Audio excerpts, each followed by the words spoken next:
A fost odată într-un regat îndepărtat o prea frumoasă prințesă. De ziua ei, prințesa a pregătit multe bunătăți. Toți locuitorii regatului o iubeau ca mica prințesă și acceptau bucuroși toți cu care erau serviți. Toți îi zâmbeau și toți îi mulțumeau.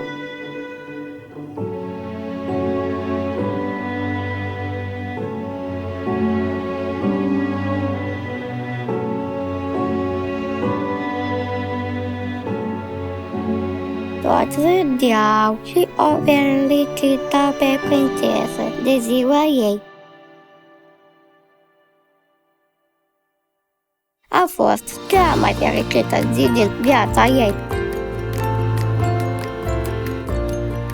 Și toți au trăit o viață lungă și fericită.